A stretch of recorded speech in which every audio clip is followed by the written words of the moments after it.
So hi guys, it's me again, Johnny, and today is a really tiring day and this last few weeks is nakakapagod siya.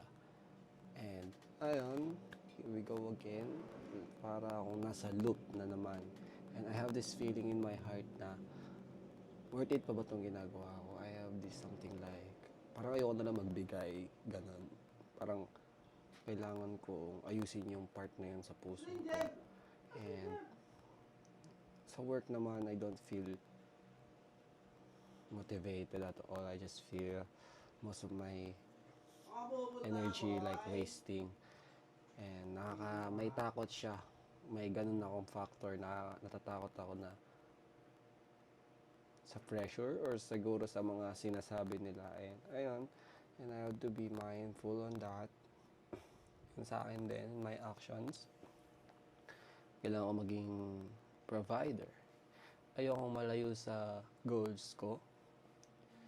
And madami pa akong kailangang ayusin sa sarili ko. Like how I speak, how I cooperate sa ibang tao, paano ako may paghalubilo, paano ako magiging leader. So madami pa akong kailangan ayusin. And for now, and ngayon, gusto ko munang ayusin yung mga bagay na yun. Pero andun ako sa point na para mababurn out na ako. Like, parang ayoko na lang ganto, parang gusto ko nang layo. Pero that's the flesh talking to me eh. That's how it wants. Gusto niya ng comfort, and that's why I see this as something na mag-grow ako, and I think this will put me into another level of growth, level of life, level of healing, leading, and possibly yun nga, sa other side ng comfort. So, madami pang kailangan isipin. Ako, and ayun, sa dance, I have this bad aura in my heart na kapag may work, parang doon na naman na parang ayoko. May ganun talaga. Parang ayoko. Kasi hindi na mabuti sa akin. Kaya kailangan ko ayusin yung sarili ko. For that, I have to check my heart always. Madami pa ako kailangan ayusin talaga. Kasi hindi. Mali yung puso eh. Sa crusade, ayun. Kapag naririnig ko sila nagsasalita, may mga plano sila. Andun yung point na, wait lang. Ganong factor.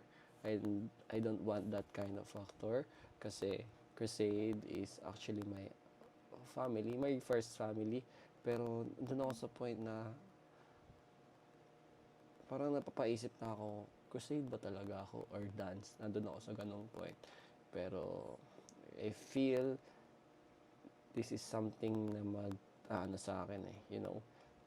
Comfort kasi, hinahabol ng katawan ko yung comfort, yung saya. Pero in reality, discipline. I have to discipline myself para mabuo yung dream team. Ayun.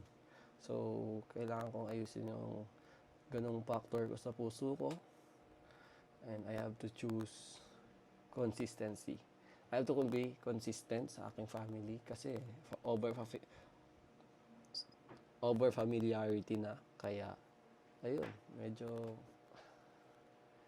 tulak, push. Kailangan kong alisin yung mga hindi dapat sa puso. Kasi may bitterness eh. May yabang, pride. May ganun eh.